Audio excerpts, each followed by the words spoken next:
friends, in this lesson I'm going to show you an exercise that I teach to a lot of my students because it's so fun to play and it helps you connect your triads on the fretboard. So let's dive in. Alright, so to play what I just played in the intro is quite simple. The only thing we have to learn is our triad inversions up and down the fretboard for major chords. And the easiest way to do that is to know your bar chords. So the first chord was a C major.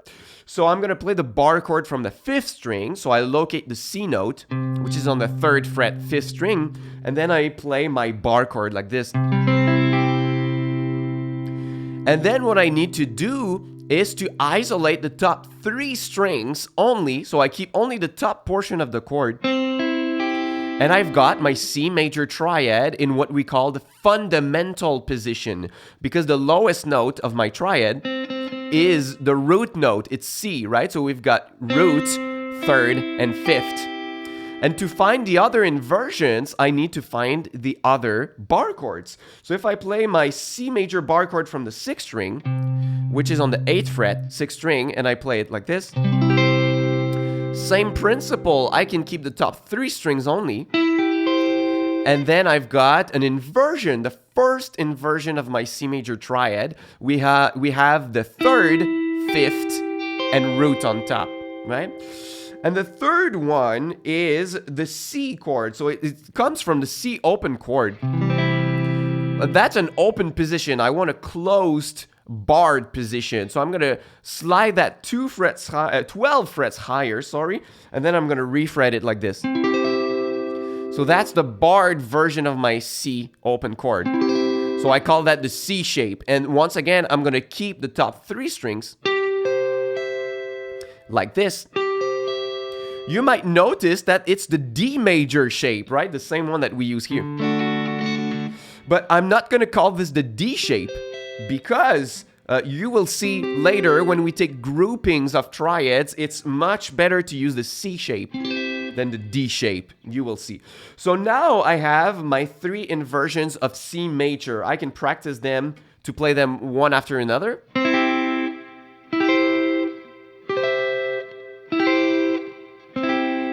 It might take a while if you didn't know these chords before, just to fret them well and just like feel the distance between each of them, because there's quite the distance between them. But once you're good at playing your C major triads up and down the fretboard like this, that's where the epic part comes in and the addictive part. We're gonna play another chord when we go down the fretboard. So we play C major up the fretboard. And then we're going to change the chord, and not any chord. We're going to pick a chord outside of our key of C major.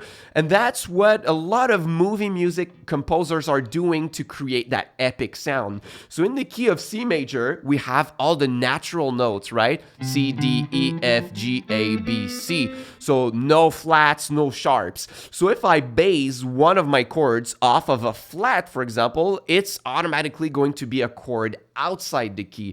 So I chose for this example an A flat major chord.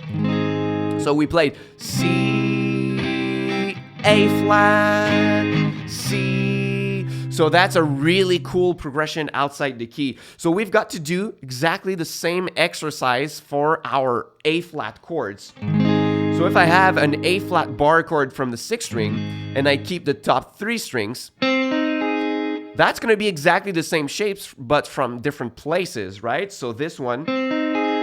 Then my next A flat note from the 5th string is going to be here on the 11th fret. So if I build a C shape bar chord, I can keep the top 3 strings. And if I build what I call the A shape bar chord, because it's the same as an open A, but in a barred position. So now if I keep the top 3, I have this one. So my A flat chord we have.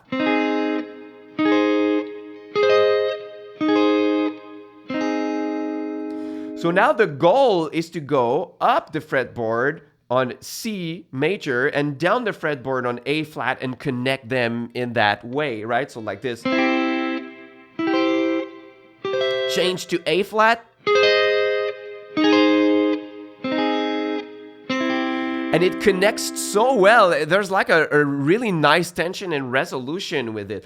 And now what you can do is like me to create a little backing track and drone a little bit the C notes. What I call a reverb drone effect, right? It sounds like this. So I'm playing a lot of C notes. If you want to learn how to do that, I have a full lesson on how to create ambient guitar drones. You need a reverb pedal that can go fully wet and cut the dry signal, and that's going to create that kind of sound. So now that I have my little backing track, I can practice doing it. Up and down the fretboard, up in C, down in A flat.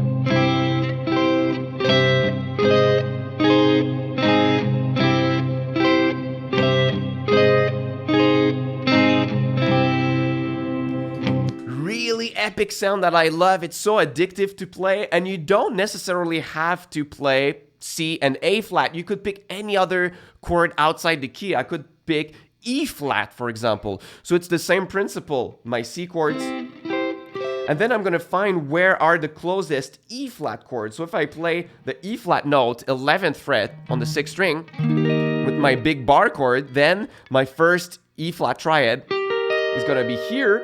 My second one, if I play on the 6th fret, the E flat, the other one is going to be here, and the last one is going to be here. So I go from C to E flat.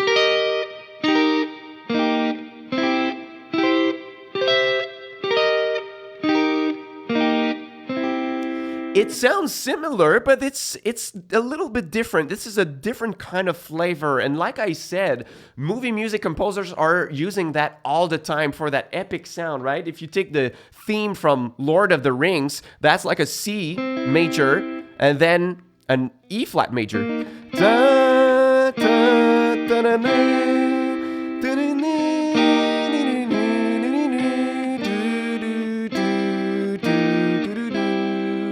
It's that chord relationship. And then if we come back to the progression of C and A flat, what we can do is to play that elsewhere. We could take different groupings of strings to create triads in different places. So if I play C major, and instead of keeping the top 3 strings, I keep the strings 4, 3, 2, it's gonna be a C major triad just from a different place. You can even bar it for an easier version. And same thing if I take my C bar chord and I take the strings 4, 3, 2. Have another triad here. And that's why I'm gonna take the C shape right here. Because if I take the strings 4, 3, 2, I'm gonna have a full C major triad. If I took the D shape that is played like this, it's just playing like the D open chord and sliding it up until here. If I take the strings 4, 3, 2, it's not gonna work because now it's just a power chord. We're missing one note in the chord. The note on the 4th and 2nd strings are the same, right? So we always want the 3 different notes of our triad. That's why I use the C shape instead of the D shape, right? So now we've got our different groupings.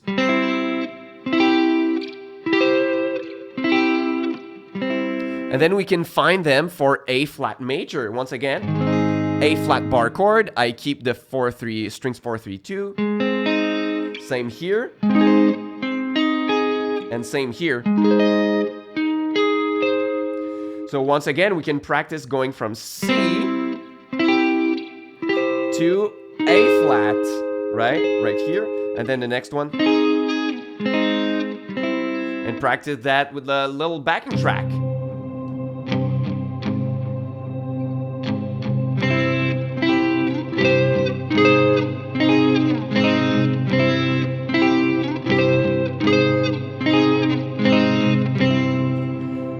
What you can also do is to practice grouping the chords or changing from one chord to another in a restricted area instead of going up and down the fretboard like this. We call this voice leading, where each note of the chord moves as little as possible to the next one. So I could practice playing my C major and then the closest A flat.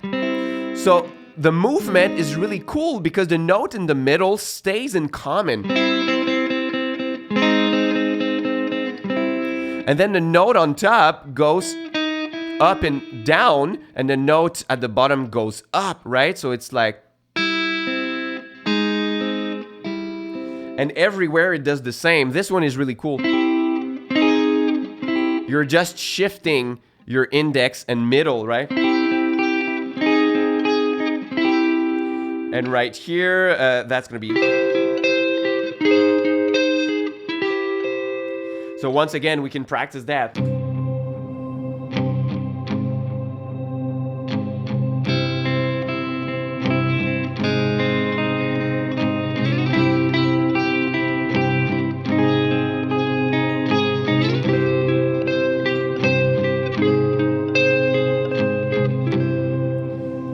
So that's where, it's just where the fun begins. You can do so much with it. You could choose different groupings once again. So if I take, it doesn't have to be like notes one after another in the chord. I could take my C bar chord and take the strings 5, 4, 2, for example. That's going to create what we call a spread triad. And I could play them spreaded like this.